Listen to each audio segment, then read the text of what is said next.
Picture this. You are the manager of a national football team in a World Cup quarterfinal. Your goalkeeper is one of the greatest of his generation. He tells you calmly that he can keep playing. But his leg is hurting, and you still have almost 20 minutes of a knockout match to protect. Do you trust him, or do you trust what your gut is telling you? That is exactly the question Rudi Garcia had to answer in Belgium's World Cup quarterfinal against Spain. The answer he gave is still being argued about across an entire country. Belgium's 2026 World Cup journey ended in Inglewood, California, inside SoFi Stadium, and it did not end quietly. It ended with Thibaut Courtois, arguably the best goalkeeper on the planet, sitting on the bench in tears, watching his own replacement hand Spain the winning goal just minutes later. This is the story of how that night unfolded, why Courtois still believes he should have stayed on the pitch, and why Garcia has refused to back away from his decision, even with the results sitting right there on the scoreboard. Before we get to the moment that defined this whole tournament for Belgium, it helps to remember the road they traveled to even reach a quarterfinal in the first place. Belgium topped their group with wins that included a comfortable victory over New Zealand and a convincing win over the United States, before that dramatic comeback against Senegal in the round of 32 put them into the last 8. None of that run happened by accident. This was a team playing with genuine confidence and cohesion heading into the biggest match of its summer. Let us set the scene properly first, because context matters here. Belgium walked into this match as underdogs against Spain, the reigning European champions and one of the favorites for the whole tournament. Very few neutral fans expected Belgium to put up much of a fight. But this was a Belgium side that had already shown real character to get this far, coming from 2 goals down to beat Senegal in the round of 32 and knocking out co-hosts the United States along the way. Garcia was not intimidated by the occasion either. While Spain's coach spoke in broad, almost philosophical terms before kickoff, Garcia leaned on preparation and data, telling reporters that Spain had been playing the same recognizable style of football for well over a decade, and that his own players knew exactly what was coming their way.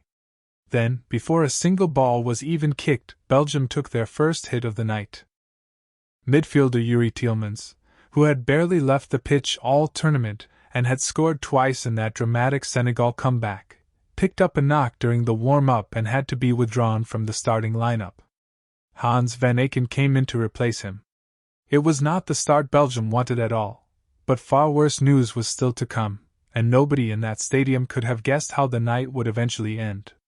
Tielemans had been one of Belgium's most reliable players throughout the whole tournament up to that point, having featured in almost every single minute of every match, so losing him before a ball was even kicked already felt like a significant setback heading into the biggest game of the summer. A quick explanation here for anyone who has not dealt with this kind of injury before. The quadriceps is the large group of muscles running along the front of the thigh, and it does a huge amount of work every time a player sprints, jumps, or strikes a ball hard. A tear or strain in that muscle can range from mild discomfort to a serious injury that keeps a player out for weeks or even months. That is exactly why this kind of injury, even a relatively minor version of it, gets treated so cautiously by medical staff and coaches alike, especially in a knockout match with no room left for mistakes. Spain struck first through Fabian Ruiz in the 30th minute, a cool finish that settled Spanish nerves early on. Belgium answered right back before halftime though, with Charles de Ketelaere equalizing in the 41st minute to send both sides in level at the break. For a team that plenty of pundits had written off before a ball was even kicked, it was a genuine statement of intent. Belgium were not just surviving out there. They were matching the European champions blow for blow, and for long spells of that first half, they looked every bit like a team capable of springing an upset on the biggest stage in football. It helps to understand exactly why this Spain team carried so much weight into the match. This was a Spanish side that reportedly had one of the best defensive records left in the tournament, having conceded barely a goal before facing Belgium. For a Belgium team to even be level at halftime against opponents like that was already something most experts had not predicted before kickoff. Then, midway through the second half, everything changed in the space of a few seconds. Courtois went to ground to make a save on a shot from Spain's Mikel Oyarzabal. He grabbed at his thigh and needed help from the medical staff just to get back up. He received treatment out on the pitch, stood up under his own power, and looked ready to carry on. Even his own bench and coaching staff appeared to believe he was staying in the match. He made it through the second half hydration break still looking fine, still moving around like a man planning to finish the game. Then, when play resumed after that break, it was not Courtois standing in goal. It was Senne Lammens, his young replacement, jogging out to take his place instead. That single detail, a goalkeeper who looked ready to continue and then suddenly was not out there at all, became the whole story of the night.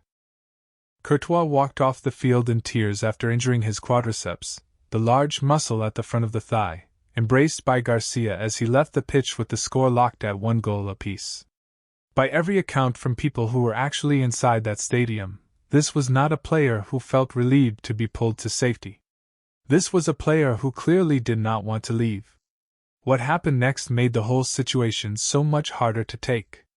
Just 17 minutes after Courtois walked off, Lammens, making only his third appearance for the senior national team, could not hold on to a shot from Pau Cubarsí.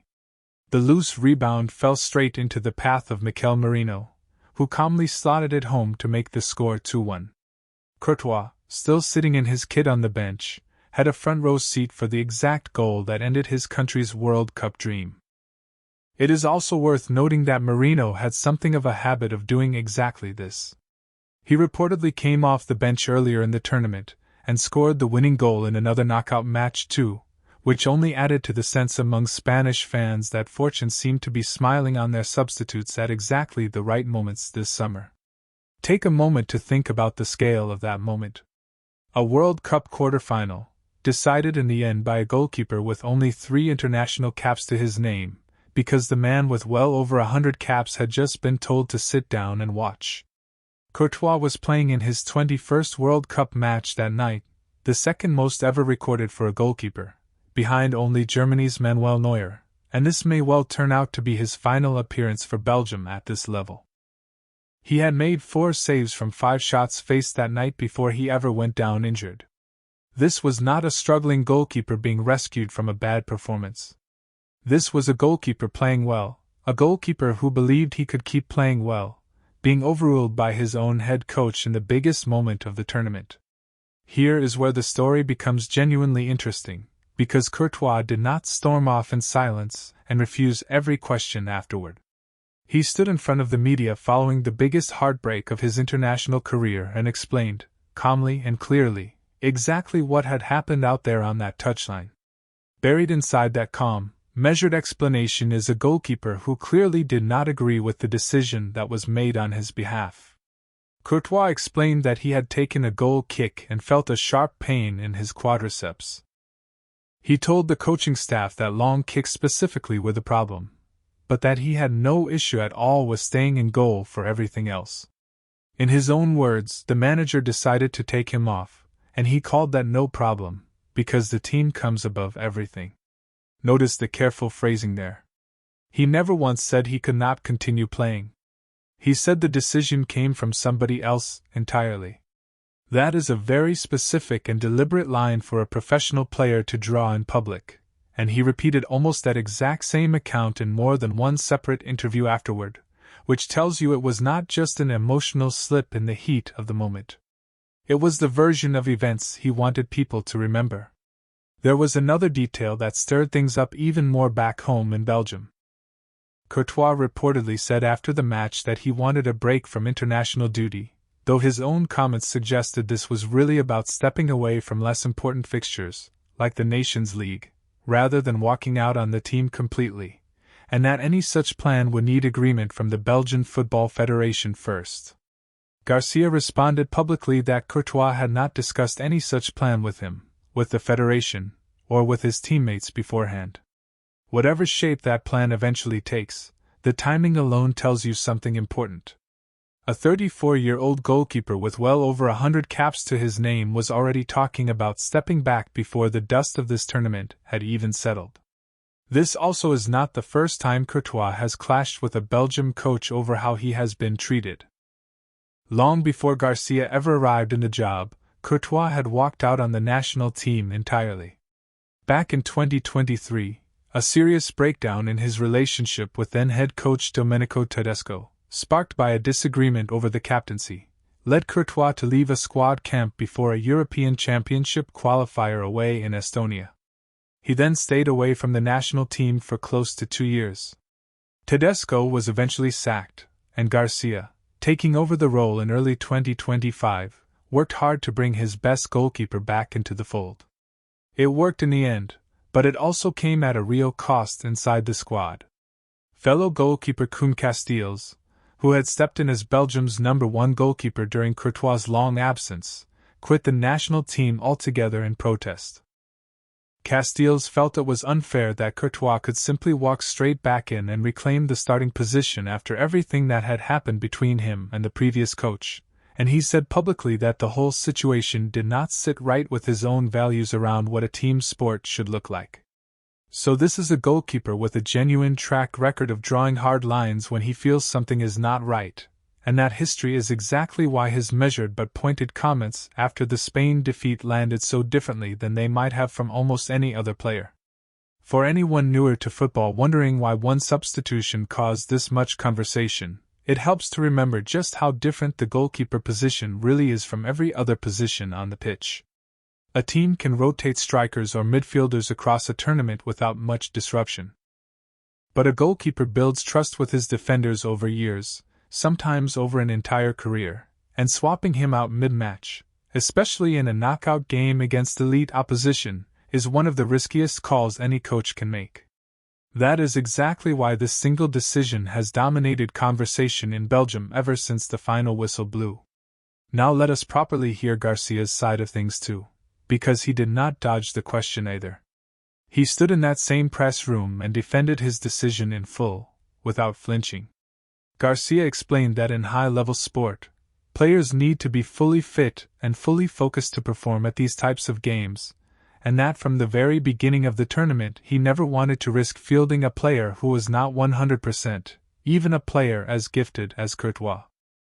He praised Courtois for being excellent throughout the entire World Cup campaign, but said the risk of that quad injury getting significantly worse was simply too great to ignore, and that losing one of the best goalkeepers in the world, even for those final minutes, was an incredibly hard call to make as a coach. That is a manager owning his decision completely, rather than hiding behind advice from the medical staff. Garcia has since confirmed publicly, on more than one occasion, that Courtois wanted to continue playing, and that he made the call to take him off anyway, because Courtois could no longer strike long goal kicks properly with his injured leg. That last detail matters far more than it might sound. A striker or a midfielder carrying a minor knock can often hide in space, avoid certain runs, or simply manage his effort across the pitch. A goalkeeper who cannot kick the ball long and hard is a goalkeeper who cannot clear his defensive lines properly under pressure, and cannot launch quick counter-attacks either. Against a possession-heavy side like Spain, who reportedly controlled well over 2/3 of the ball in that match and created far more chances than Belgium managed all night, that kind of physical limitation becomes a genuine risk. Garcia's logic here was defensible on paper. It simply did not work out on the scoreboard, with an experienced, decorated shot stopper replaced by a debutant-level backup goalkeeper at the single biggest moment of the entire tournament. Garcia was managing more than just his injured goalkeeper that night too. Kevin De Bruyne, restored to the starting lineup alongside Jeremy Doku after both players had started the previous match from the substitutes bench, was shown a yellow card during the second half. Belgium reportedly moved to protect their captain from picking up a second caution and missing a semi-final that, in the end, never actually arrived. It was another calculated risk, made in real time under enormous pressure, that simply never got tested by the eventual result of the match. There is a bigger prize context worth mentioning here too. This win sent Spain through to the World Cup semi-final for the first time since they actually won the whole tournament back in 2010. That is how long it had been since Spain reached this stage of a World Cup, which shows just how significant this Belgium performance really was, and just how close Belgium came to pulling off a genuine shock against a team with that kind of pedigree. Spare a thought too for the young man caught right in the middle of all this. Lammens, who plays his club football for Manchester United, did not ask to be thrown into a World Cup quarter-final with almost no senior international experience behind him. Within a quarter of an hour of coming onto the pitch, he was picking the ball out of his own net in the single biggest match of his young career so far, with a genuine goalkeeping legend sitting in tears just a few yards away on the bench. That is about as much pressure as football can possibly place on a young player in one night, and very little of it was really about him personally. Zoom out a little, and the wider picture around this defeat becomes even harder to ignore. This Belgian squad, so often labeled football's golden generation, had already shown real fight and character just to reach this stage, coming from behind against Senegal and eliminating co-hosts the United States along the way. Courtois himself has earned well over 100 caps for Belgium and has carried the weight of that golden generation label for years now, part of a group that has never quite managed to deliver the major trophy that so many expected of it. With Courtois, Kevin De Bruyne, and Romelu Lukaku all now moving into the later stages of their careers, this World Cup may genuinely have represented the last realistic shot for this exact group of players to win something meaningful together. Lukaku himself came on as a late substitute in this match, far too late to meaningfully change anything that happened. This golden generation tag has followed this Belgium team for years, and not every player inside the squad agrees with how it gets used. De Bruyne himself has previously pushed back publicly against the idea that Belgium underachieved, pointing out that plenty of other strong footballing nations have gone long stretches without winning a major trophy too. Whatever side of that argument you land on, there is no denying that this specific core of players, many of whom broke through together well over a decade ago, is now running out of chances to add a major title to their individual careers. Belgium came into this tournament ranked outside the very top group of favorites for the first time in years, playing with less outside pressure than in previous tournaments, yet they still found a way to reach the quarter-final stage through genuine performances rather than luck. There is a longer shadow hanging over all of this too, one that stretches well beyond this single tournament. Back in March 2026, Courtois suffered a serious muscle injury in his quadriceps after being substituted at halftime during a Champions League match for Real Madrid against Manchester City. What looked at first like a simple precautionary change turned into nearly 7 weeks on the sidelines for the goalkeeper, a period during which Real Madrid fell out of both the Champions League and the La Liga title race that same season. It was the exact same muscle, and reportedly the same type of injury, as the one that ended his involvement in this World Cup. If that pattern repeats itself now, Courtois could miss the very start of next season for his club, right as Real Madrid, now under new head coach Jose Mourinho, are trying to rebuild after a stretch without a major trophy. Courtois himself said afterward that his club has brought in good players and a strong new manager, and that it is now up to the whole squad to respond and deliver results. Garcia, for his part, has shown throughout this entire tournament that he speaks his mind plainly whenever he feels a decision has gone against his team.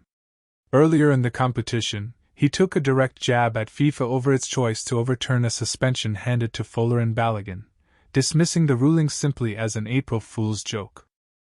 On the Courtois substitution, though, that very same bluntness was suddenly aimed right back in his own direction, and for the first time all tournament, Garcia found himself having to defend his own call rather than criticize someone else's.